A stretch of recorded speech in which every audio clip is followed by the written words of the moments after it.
안녕하세요. 컴퓨터공학과 정세훈 교수입니다. 이번 강의는 생성형 인공지능 활용에 대해 강의를 진행하겠습니다. 강의는 크게 세 가지로 구성되어 있습니다. 첫 번째, 생성형 인공지능의 정의와 활용 사례. 두 번째, 생성형 인공지능의 일종인 딥리얼 인공지능과 가상인간에 대해 소개하고, 마지막 챕터는 생성형 인공지능에서 필수적인 내용을 확인해 보도록 하겠습니다. 생성형 인공지능이란 무엇일까요? 몇 가지 정의가 있지만 텍스트, 오디오, 이미지 등의 기존 컨텐츠를 학습 및 활용하여 유사한 컨텐츠를 새로 만들어내는 인공지능 기술이다 라고 말할 수 있습니다. 인공지능으로부터 좋은 결과물을 얻기 위해서는 프롬프트라는 입력값이 중요합니다. 프롬프트는 생성형 인공지능에서 인공지능으로부터 응답을 받기 위한 입력값입니다. 샘플에서 교수님께 제출할 챗GPT 작동 원리 보고서를 작성해 줘 라는 입력값이 바로 프롬프트인 것이죠. 좋은 입력이 있어야 좋은 결과가 나오기 때문에 생성형 인공지능에서는 프롬프트가 중요합니다. 프롬프트의 중요성을 감안할 때 프롬프트 엔지니어라는 직업에 대한 뉴스도 대거 등장했습니다. 요즘 핫한 커리어 스킬, 프롬프트 엔지니어링 현황과 전망이라는 제목의 기사입니다. 또한 초봉 4억 원, 인공지능이 배출한 신직업 프롬프트 엔지니어가 뭐길래라는 제목의 기사입니다. 프롬프트 엔지니어링은 원하는 대답이나 결과를 내도록 하는 방법을 개발하는 일을 말합니다. 말 그대로 인공지능에게 어떻게 물어봐야 원하는 답을 얻을 수 있는지 연구하고 그 방법을 개선하는 과정입니다. 프롬프트 엔지니어들은 인공지능이 어떻게 작동하는지, 어떤 유형의 프롬프트가 좋은 결과를 가져오는지 등에 대한 연구를 진행하고, 이를 통해 인공지능을 더욱 유용하고 효율적으로 만들기 위해 노력합니다. 현재 프롬프트 엔지니어링은 인공지능 분야에서 매우 중요한 부분을 차지하고 있습니다. 많은 기업과 연구소에서 이 분야의 전문가를 찾고 있으며 그 수요는 계속 증가하고 있습니다. 미래에는 프롬프트 엔지니어링이 더욱 발전해 더 다양하고 복잡한 작업을 할 수 있게 될 것입니다. 관련 서적 역시 많이 출판되고 있습니다. 결국 생성형 인공지능 덕분에 답을 쉽게 얻을 수 있는 세상이 됐습니다. 생성형 인공지능 시대에는 생각의 능력보다는 질문의 능력이 매우 중요해졌다고 할 수 있습니다. 그럼 생성형 인공지능은 무엇으로 만들 수 있을까요? 생성형 인공지능의 랜드스케이프를 약식으로 그려봤습니다. 요즘 화제거리인 생성 모델의 경우 대부분의 입력은 텍스트, 출력은 이미지, 비디오, 3D, 오디오로 나오게 됩니다. 입력은 반드시 텍스트가 아니어도 무방합니다. 그럼 텍스트를 입력하면 영상을 출력하는 모델부터 차근차근 소개해 드리겠습니다. 앞으로 소개해 드릴 모델의 대부분은 디퓨전 기반입니다. 디퓨전 모델은 원본 영상에 연속적인 노이즈를 추가하고 원본 영상으로 복원하는 방법을 학습하는 모델입니다. 먼저 소개해 드릴 생성 모델은 달리입니다. 미국 인공지능 연구소 오픈 AI의 달리는 애니메이션 영화 월리와 초현실주의자 화가 살바도르 달리에서 따온 이름입니다.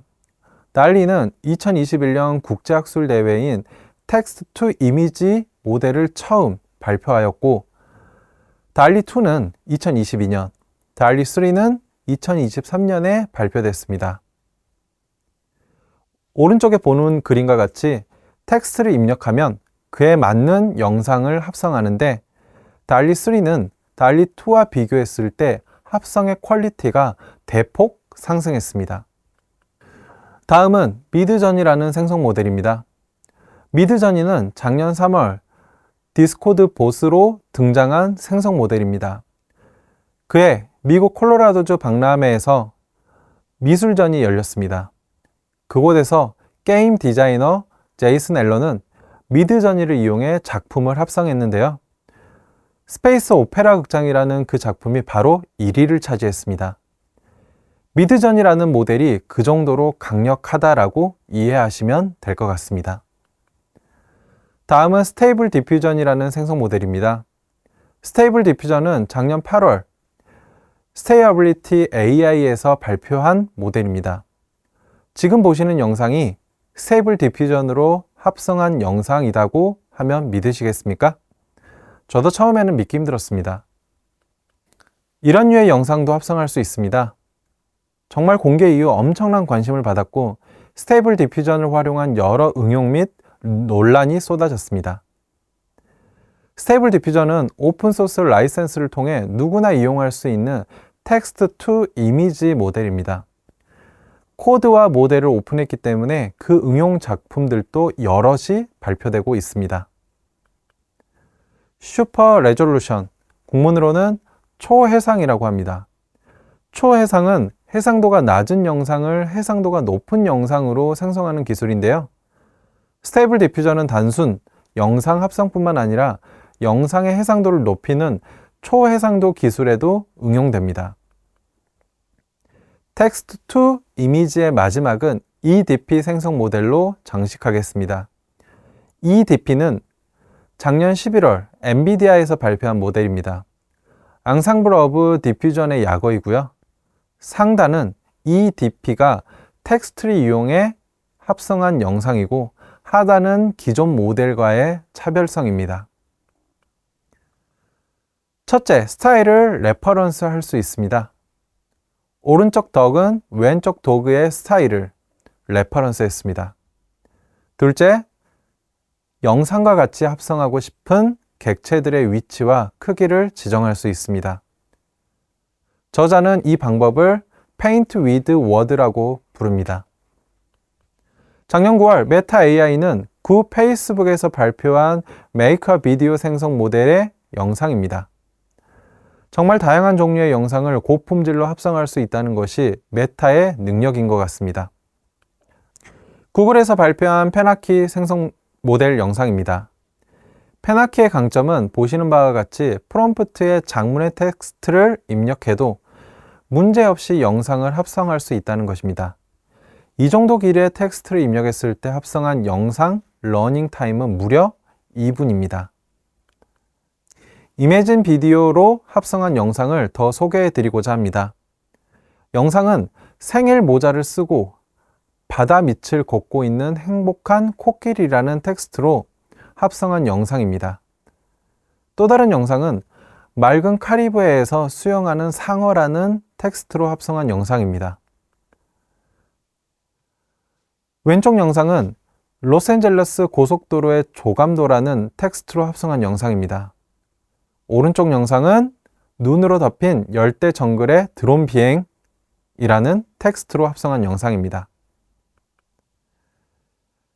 에뮤비디오는 2023년 11월 17일 금요일 메타에서 발표한 텍스트 이미지 투 비디오 모델입니다.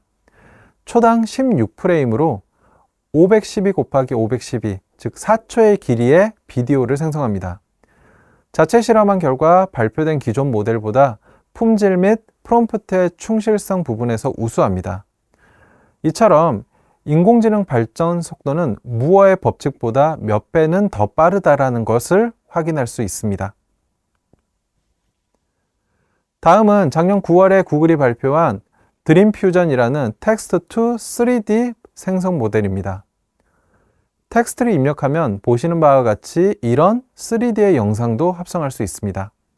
어느새 텍스트로 3D까지 합성할 수 있게 됐습니다. 설령 이전에 유사한 기술이 발표됐다 한들 이 정도의 품질은 아니었을 것으로 판단됩니다. 텍스트 투 오디오도 있습니다. 작년 9월 메타 AI에서 오디오젠이라는 생성 모델을 발표했습니다. 지금 들려드릴 오디오는 오디오젠이 합성한 샘플입니다. 함께 청취해 볼까요?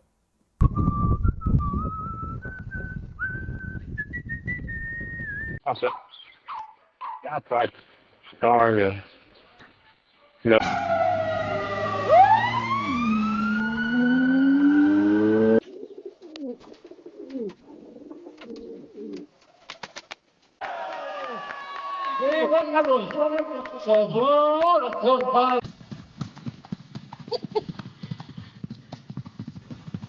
Yeah, darling.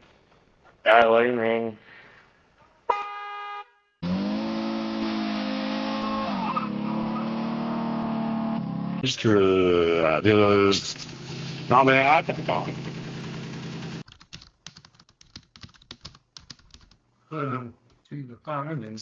같은 달에 구글이 발표한 오디오 LM이라는 생성 모델입니다. LM은 랭귀지 모델링의 약어이고요. 텍스트를 입력하면 오디오를 합성할 수 있습니다. 저는 특히 피아노 음악이 좋았습니다. 함께 청취해 볼까요? Nay, nay, lording, answered Wolf, we know not how to call you lord or lady. We have lived too long in the forest, and are now... Our first impressions of people are, in 9 cases out of 10, mere spectacle reflections of the actuality of things. But they are impressions of something different and more...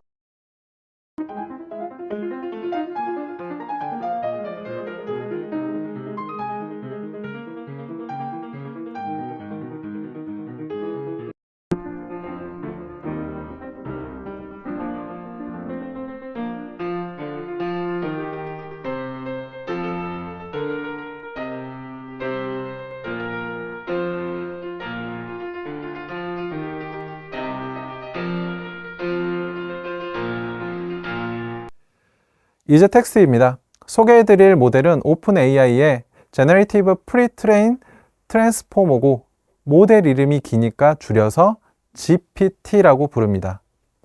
현재 4개의 시리즈가 있고 첫 번째 버전은 2018년, 두 번째 버전은 2019년, 세 번째 버전은 2020년, 네 번째 버전은 작년인 2023년에 발표됐습니다. 입력도 테스트인데 출력도 텍스트야? 어디에 사용할 수 있지? 라는 의문을 가질 수 있지만 보시는 바와 같이 생각보다 많은 작업에 활용할 수 있습니다. GPT-1, GPT-2, GPT-3가 어떻게 다른지 표로 정리해 봤습니다. 여기서 컨텐츠 토큰 사이즈는 임베딩된 토큰의 입력 길이라고 이해하시면 됩니다. 2023년 3월 14일 GPT 시리즈의 네 번째 모델 GPT-4가 발표됐습니다. GPT-4는 현재 챗 GPT 플러스에서 사용 가능합니다. 3월 17일 마이크로소프트사는 자사 인공지능 이벤트에서 워드, 엑셀, 파워포인트 등 마이크로소프트 365 제품군에 GPT-4를 탑재한 인공지능 도우미 기능인 마이크로소프트 365 코파일럿을 공개했고요. GitHub 코파일럿에 GPT-4를 도입한 GitHub 코파일럿 X도 공개했습니다.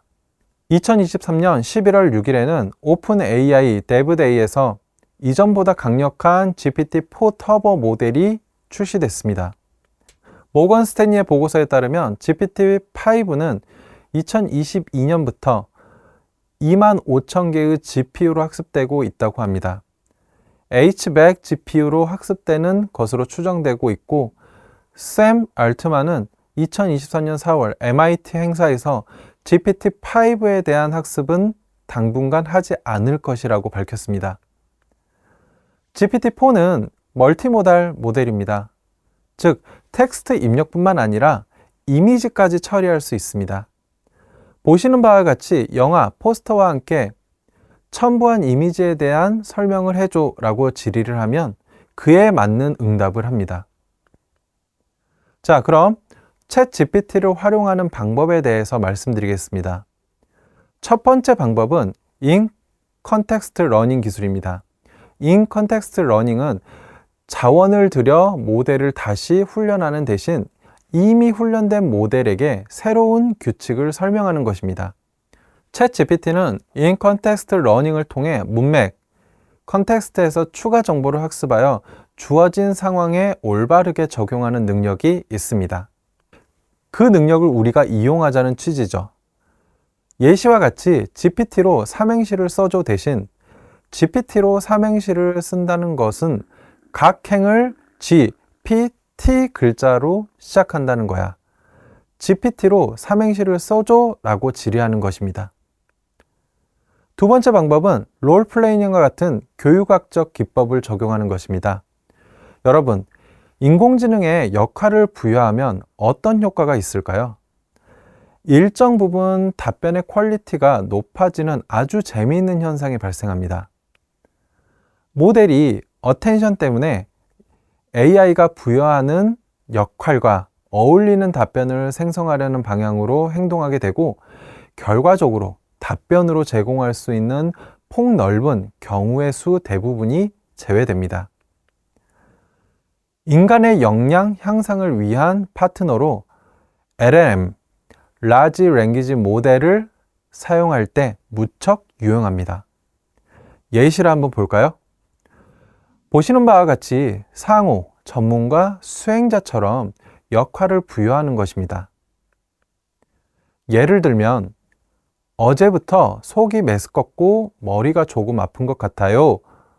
대신 전문가의 역할을 부여해서 지금부터 내과 전문의처럼 문진해 주세요. 저는 당신의 질문 기법을 살펴보며 적절한 문진 기법이란 무엇인지 배우겠습니다. 모범적인 예시를 보여주세요. 어제부터 속이 메스껍고 머리가 조금 아픈 것 같아요 라고 질의를 하면 챗 GPT가 실제 전문가가 되어 응답해 준다는 얘기입니다. 여러분들도 아시겠지만 챗 GPT 이외 챗봇은 더 있습니다.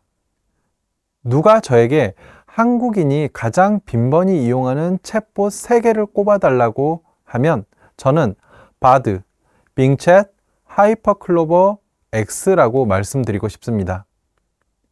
물론 챗 GPT를 제외하고요. 바드는 본래 팜에 기반을 둔 구글이 개발한 대화형 생성형 인공지능 챗봇이었는데 현재는 제미니에 기반을 둔 챗봇이 됐습니다.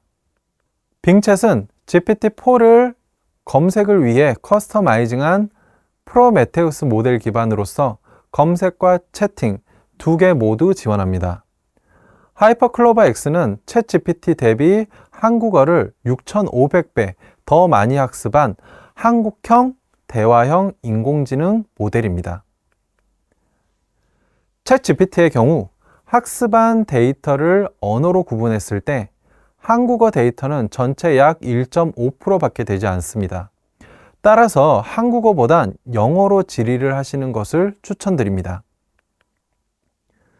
제미나이는 구글 메인 화면에서 바드를 검색하면 이용할 수 있습니다.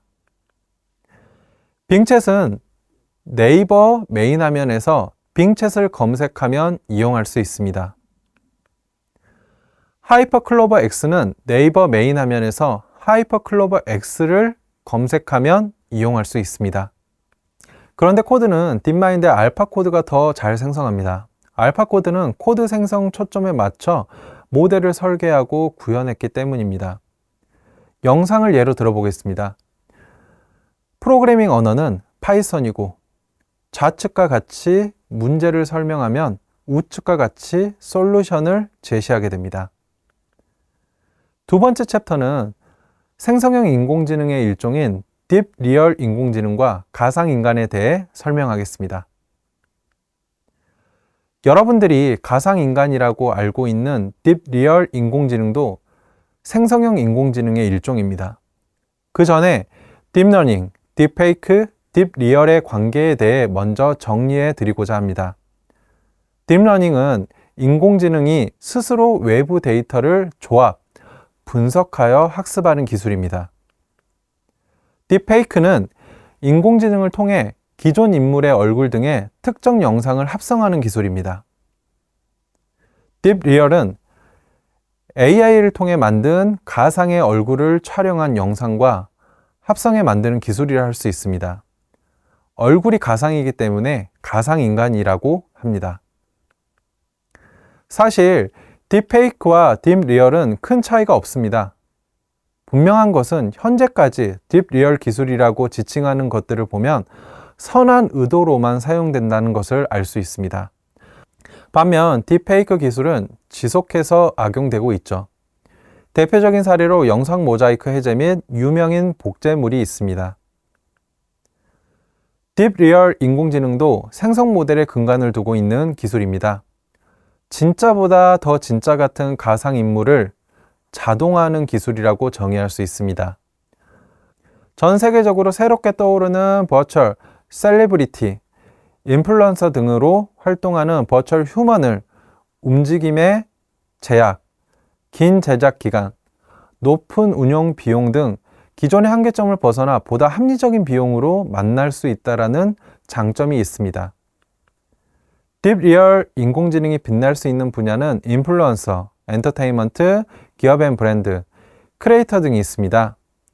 인플루언서를 예를 들어 설명해 드리면 가상인간이니 사생활이나 익명성이 보장이 되겠죠. 기술이 매우 뛰어나서 인스타그램과 같은 SNS의 인플루언서로 활동할 수도 있습니다. V튜버로도 활용할 수 있습니다. V튜버는 버추얼 유튜버라는 의미입니다. 버추얼 유튜버는 유튜버로 동영상 전송, 게시하는 컴퓨터 그래픽의 캐릭터입니다. 우리나라에서는 버튜버로 불리며 해외에서는 V튜버, V튜버로도 불리기도 합니다. 딥리얼 인공지능이 만든 가상 프로젝트 걸그룹 이터니티를 소개해 드리겠습니다. 펄스9이라는 회사의 기술로 제작됐고요. 이미 여러 음원과 뮤직비디오를 선보이며 인플루언서로 활동하고 있습니다. 세계 최초 11명의 K-팝 걸그룹 이터니티의 풀샷을 보여드립니다. 정말 진짜보다 더 진짜 같습니다. 마지막 챕터는 급변하는 인공지능 세상에 여러분들이 반드시 알아야 할 내용과 준비해야 할 것들에 대해서 말씀드리겠습니다. 끝으로 여러분들에게 AGI 시대 개막을 위한 제언을 5가지 정도 해드리고자 합니다. 첫 번째, AGI 시대가 개막하면서 라지 랭귀지 모델 시대는 종식됐습니다. 이제 입력으로는 텍스트는 기본이고 이미지, 영상, 음성 등 다양한 데이터를 분석하고 추론하는 라지 멀티모달 모델 시대가 왔습니다. 두 번째, 그래도 아직은 AI는 완벽하지 않습니다. 따라서 우리는 비판적 사고 능력을 배양해야 합니다. 세 번째, AI를 도구로서 활용하는 측면입니다. AI로부터 좋은 응답을 받기 위해선 좋은 질문을 설계해야 합니다. 비판적 사고와 함께 질문 능력도 제고할 필요가 있다는 것입니다. 네 번째, AGI와 인간처럼 추론하는 AI는 일맥상통합니다. 이미 AI 기술은 기술적 특이점에 도달했고 성장성은 가속화될 것입니다. 생성 AI 혁명의 새로운 동력으로 자율 AI 에이전트 기술이 급부상했습니다. 자율 AI 에이전트는 스스로 생각하고 배우며 변화하는 상황에 맞추어 최선의 결정을 내리는 지능형 컴퓨터 프로그램입니다. 제가 말씀드린 5가지를 이해하고 준비한다면 여러분들도 AGI 시대에 충분히 경쟁력 있는 인재로 자리매김할 수 있을 것입니다. 미래를 이끌어 나갈 순천대학교 인재 여러분, 앞으로 여러분들의 대학교 생활을 응원합니다. 긴 시간 시청해 주셔서 감사합니다.